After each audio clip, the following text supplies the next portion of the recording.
The following Red Eye Rants was pre-recorded before a theoretical studio audience and censored by the Kekistan Ministry of Truthlessness for your protection and convenience.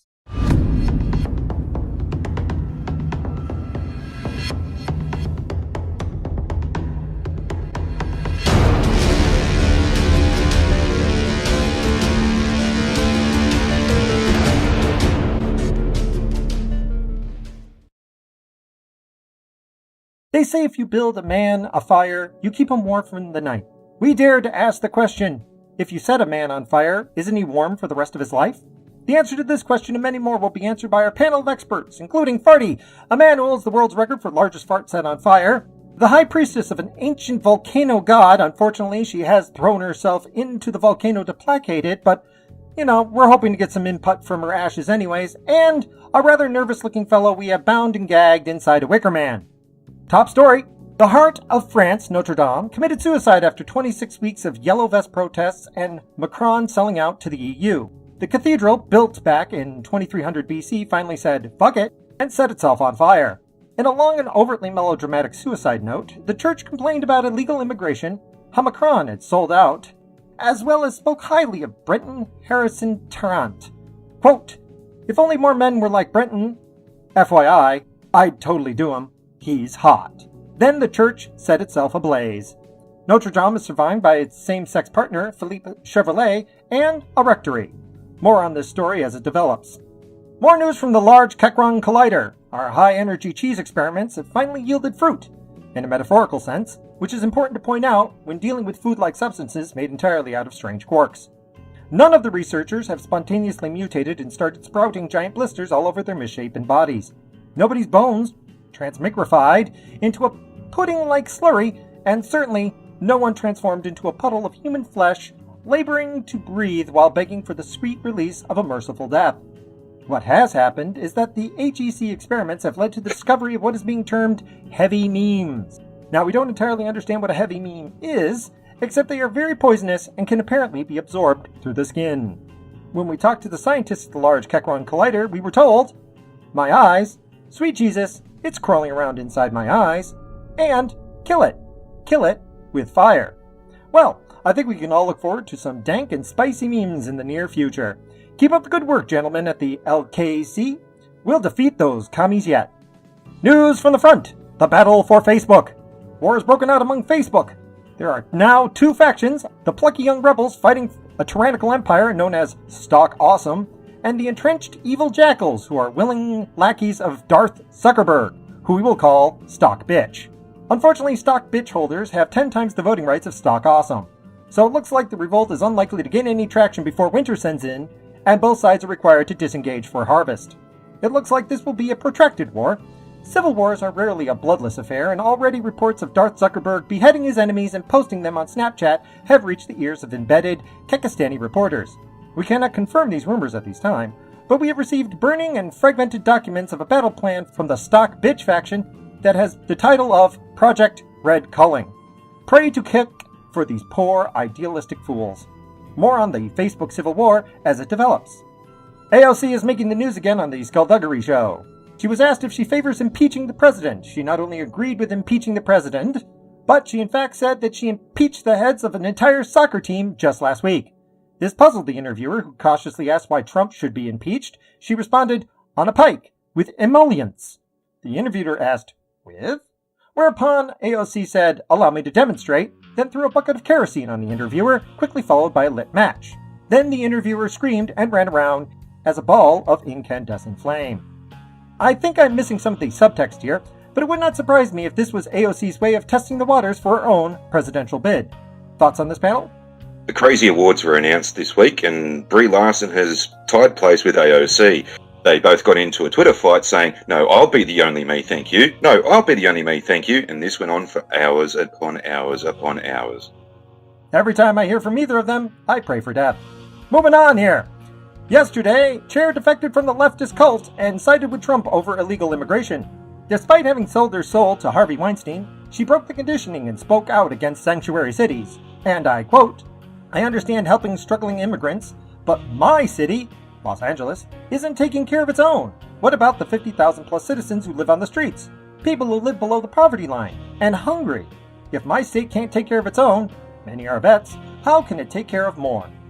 Cher was thus forced to go into hiding as the leftists raided her home and firebombed her yacht. A $1 million bounty has been placed upon her head, wanted dead, not alive. Thoughts on this panel? In other news, many of Cher lookalikes are running for the hills covering their G-string clad butts. Breaking news! Banana bread. Banana bread. Banana bread. Banana bread. Banana bread. Banana bread.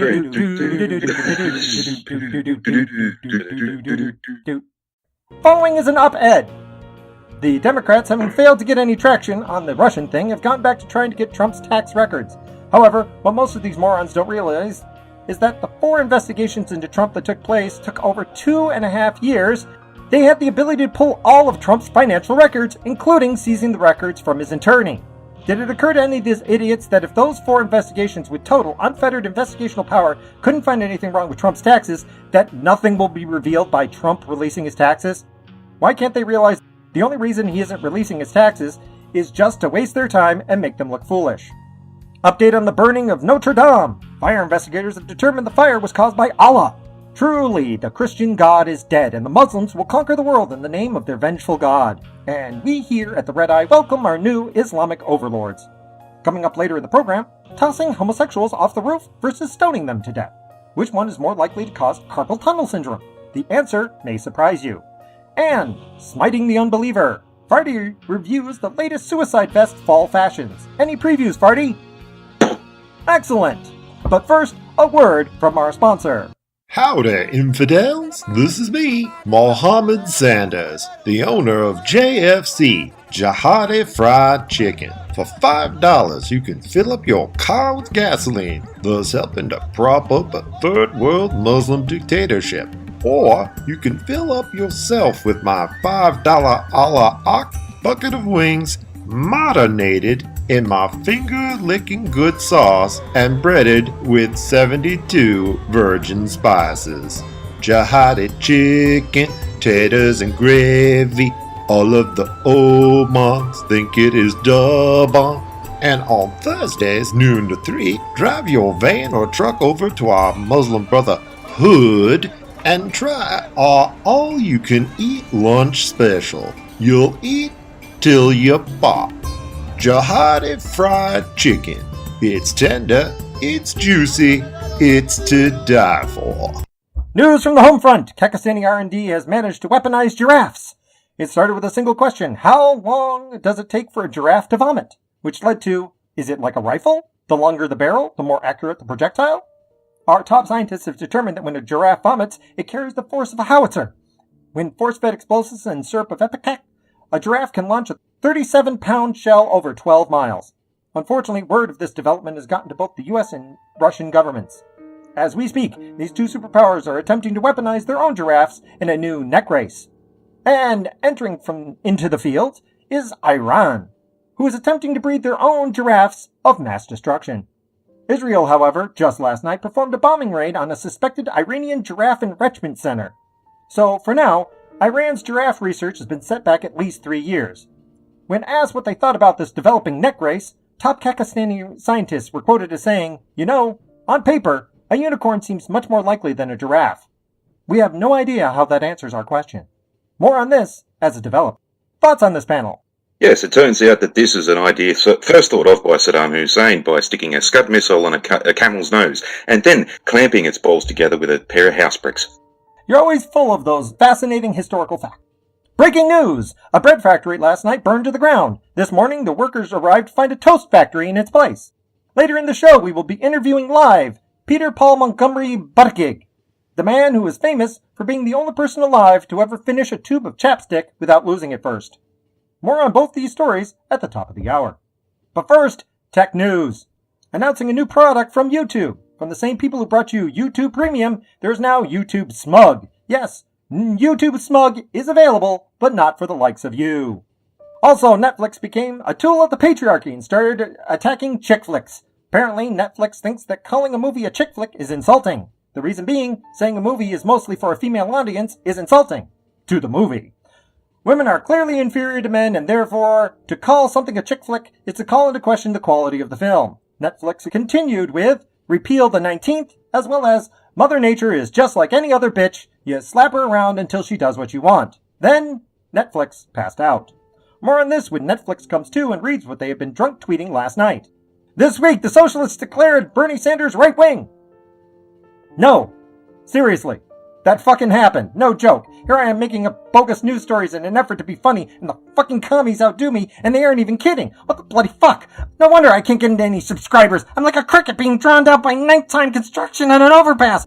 Who's gonna notice my material when I have to compete with reality? More on this after I take my antidepressants.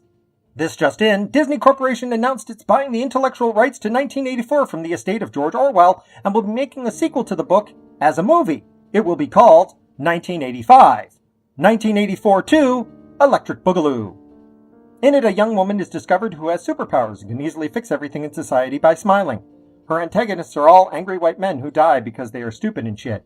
Then Ray has sex with a black man. Like, I can't see how this is, not totally empowering. I'm like, it's a blow against the patriarchy, because my professor in college told me how, we need reparations for black people because they were, slaves once, Did you know that? Blacks were, slaves once? A few decades ago under Reagan or something? I'm not sure. I haven't seen a movie about it yet. But I hear it's coming out on Netflix by the same people who put out that video of walruses committing suicide because of global warming. Panel, why didn't Daddy love me? And in related news, Disney is endeavouring on their first R-rated film called 2016. Turns out they're getting into the world of snuff movies. Today, Disney announced that it acquired Lock, Stock, and Barrel total rights in perpetuity, the intellectual property to the 1970s classic hit TV show Hee Haw. Disney spokesbeing Kathleen Kennedy stated, "We plan on giving this old beloved franchise as much love and attention as we gave to Star Wars." Fans of Hee Haw immediately began weeping. Disney stated that its plans are to update the old TV show to a more modern standard, with inclusivity and diversity being of central importance. They will be getting rid of old, outdated themes, such as rednecks and comedy, and replacing them with feminism and Islam. In the spirit of this transition, they have renamed the show He Hijab. However, controversy surrounds the show because it's believed that it is all funded by cosmetic company L'Oreal. It is believed that L'Oreal is pushing this reboot of Hee Haw in order to promote their new product line, Burka Brand Concealer.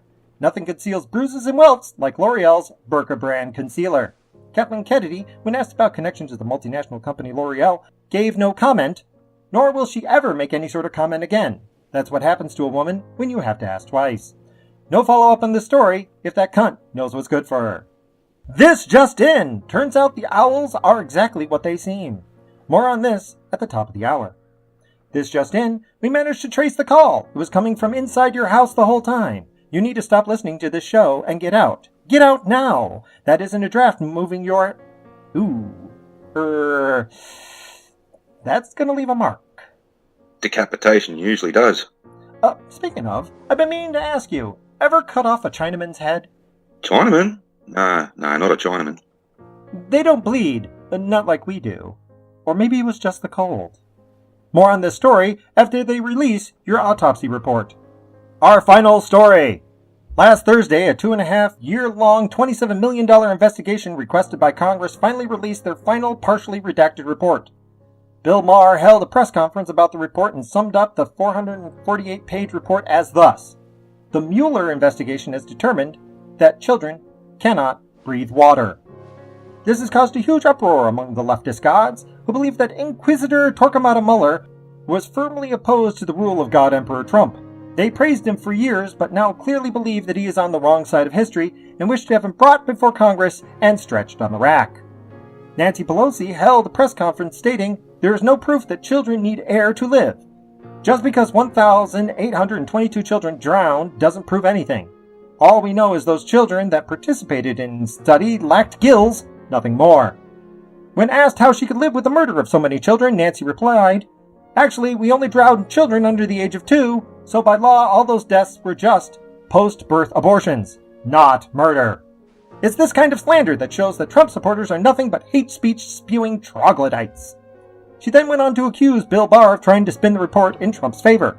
Don Lemon stated Trump may not have killed those children, but he thought about stopping the deaths. He told his legal counsel, if they are asked, to lie about talking him out of it. If that's not obstruction of justice, I don't know what is. High Priestess AOC feasting upon a tiny waterlogged heart, stated, "The Mueller report was doctored. Why is so much information redacted?" She paused to slurp down an especially long artery before she continued. "More studies are needed, at least until we impeach Trump or he is voted out of office. By the way," she added, "I'm running for president in 2020. My campaign slogan is AOC 2020. Vote correctly or I'll drown your children." I had a chance to interview Ben Shapiro on this matter. He stated, "AOC is the fresh new face of the Democratic Party. So fresh, so face." He then proceeded to try and sell me a VPN provider. "It's like a condom for your computer. It won't stop hackers from raping your computer, but will stop your computer from contracting STD. And I agree. No amount of money is too much if spent in the process of protecting your computer from Star Trek Discovery." ABC has started a new marketing campaign where they use computer viruses and Russian bots to remote control your computer into watching Star Trek Discovery. When asked, the CBS spokesbeing stated, "It's a brand new market. We can't get humans to watch the show, so we're just thinking outside the box. Signs your computer may be forced to watch Star Trek Discovery includes your computer flinches whenever it is touched. Tears periodically roll down your monitor. The speakers sob uncontrollably. And your browser history is filled with Bing searches about ways for quadriplegics to commit suicide. If you believe your computer is being forced to watch Star Trek Discovery against its will, take it out back and shoot it. There isn't a court in the world that will convict you of any wrongdoing for such an act of mercy." Shh. Shh. Shh. Be still. It'll be over soon. I'm taking the pain away. I'm taking the pain away. Well, that wraps up this week's show. It's been real and it's been fun. I'm not sure if it's been real fun. Tune in next week for a special report. Find out if the corners of your home can become Tindalos doorways for the Beast of Angles and his pack of rhomboids, and what you can do to prevent his intrusion into your so-called reality. Quick preview. You're fucked.